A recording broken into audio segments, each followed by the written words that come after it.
Welcome back. My name is Beth, and I was checking to see which chapter chats I needed to do next and realized that although I had filmed chapter 6 and 7, it looks as though I did not upload them and that they have been deleted off of my computer. So I thought that today, over my break, instead of doing all of this grading and all of the 6th grade grading, that was just 8th grade science, instead of doing the grading I need to do, I thought I would do chapter 6 of Wired for Story.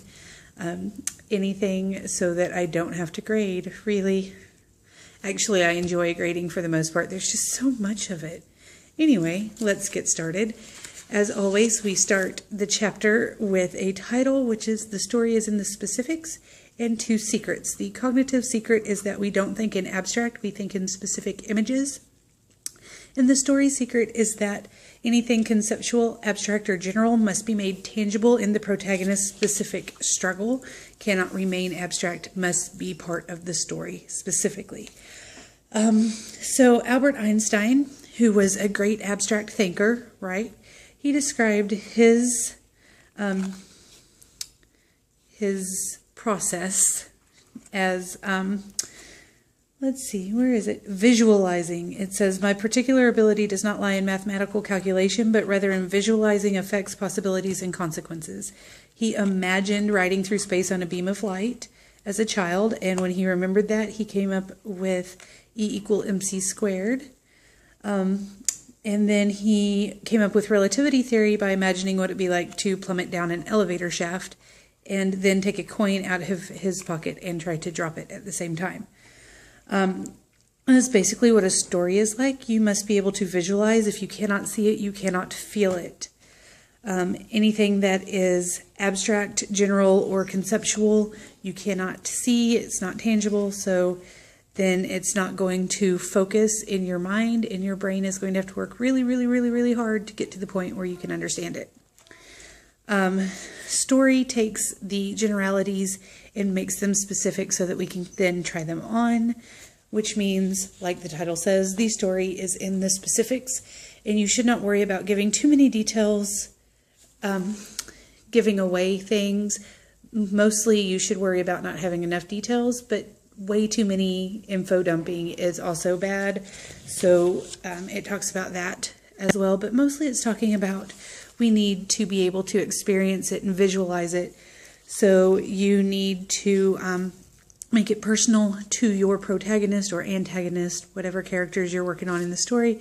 You need to make that personal and very specific so that then the reader can feel like they're part of it instead of it being generalized. Because even if we're talking about something as horrible as the Holocaust, if it is not made specific to the person in question, then the person reading it will not feel a thing because the character did not feel a thing. So a generic doesn't look like anything at all. It's general and it doesn't refer to anything specific, and therefore the character and by extension the reader will not feel anything about it at all. I don't know what I was saying, but skipping ahead past all of those other things, I have a little tag that says important. It says, why would a writer be vague? So writers are very often not aware that they're being vague, and I'm going to read you the 3 main reasons that writers tend not to they tend to entrust their story to generics, and I am one of them. I know I've done it, and I have to go back and switch it. And here are the reasons why. Number 1, we know the story so well that we don't recognize when we're being vague. We don't know that it's unclear to the reader. So that's a big issue. If you've been working for a really long time and you know exactly what happens, then you kind of have to go back and say, all right, well, she looked at him with a knowing smile. Doesn't explain anything, and I need to fix that. Number 2, the writer doesn't know the story well enough.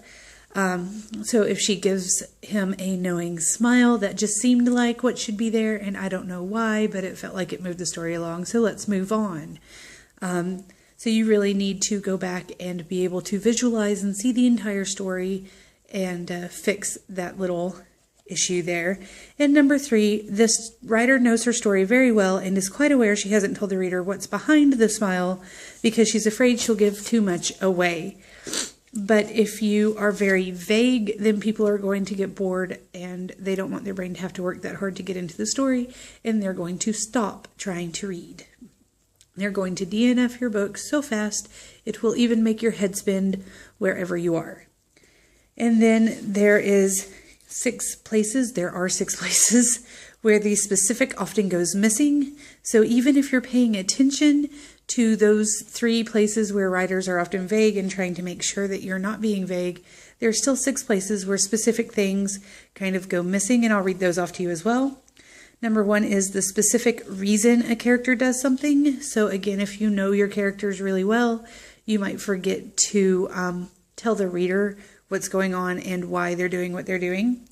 Number 2, the specific thing a metaphor is meant to illuminate. And this is very interesting because it says not only do we think in story and images, but we may not always know it. We also think in metaphor.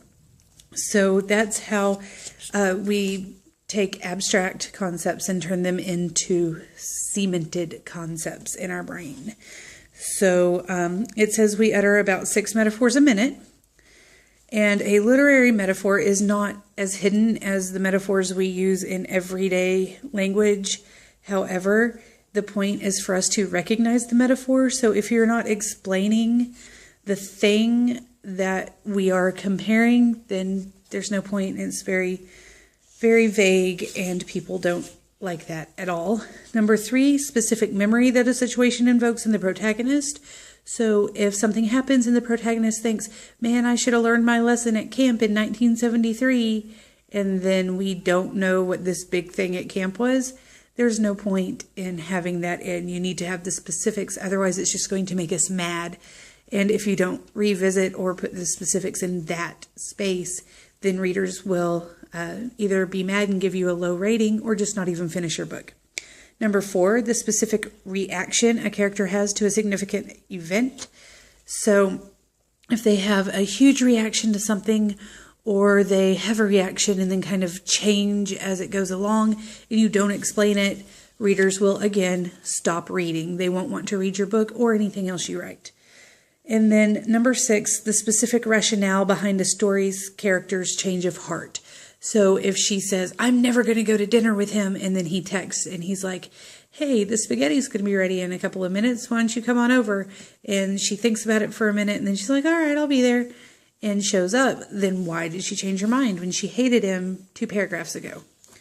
So you need to make sure that you put in, instead of just after a few minutes of hard thought, she chose to go eat spaghetti, what were the things she talked about? And it can just be a sentence or 2, but it can change the entire feel of the story when you add those specifics.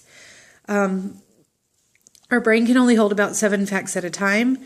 So if we are given too many of those details, then we start kind of dropping the eggs, and we don't just lose 1 or 2 details. We drop them all and can't remember most, if anything at all, of the passage. So the myth is that sensory details bring a story to life, and the reality is that unless they convey necessary information, they clog a story's arteries. So you need to make sure everything you're putting in is absolutely specific and needed. If you don't need to tell people everything that was on the side table in the side room next to a couch that nobody sat on, that you saw at a glance as you were walking through to go to Mr. E's bedroom and, steal a coffin pin or something, then don't tell everybody. Don't spend 5 minutes explaining what was in that room that you're never going to see again and has no reason to be in the story. And there are 3 main reasons for sensory details to be in a story. Sensory details boost a story's credibility, but they have to be meaningful, and there are 3 reasons for them to be there. It's part of a cause and effect trajectory that relates to the plot. So Lucy's a diabetic. She drinks a shake. She passes out. It gives us insight into the character. Lucy's a diabetic. She doesn't care. She drinks a shake, so now she's a hedonist. And then number 3, it's a metaphor. Lucy got vanilla and every other woman in her office got chocolate. So it shows that she's different and she sees the world differently than they do. And then you have to make sure that you put it in the right place, that you are not describing location, location, location, instead of kind of describing what's going on and then getting back to the main story. What you want to do is make somebody say, you've got to read this book. And to do that, you have to root through your story and make sure you've translated anything that's vague, abstract, or generic into something very specific and tangible and visceral. So here's the checkpoint to help us do that. Number 1, have you translated every generic into a specific? And that is something that you're going to have to do when you go back and do the edits and rewrites.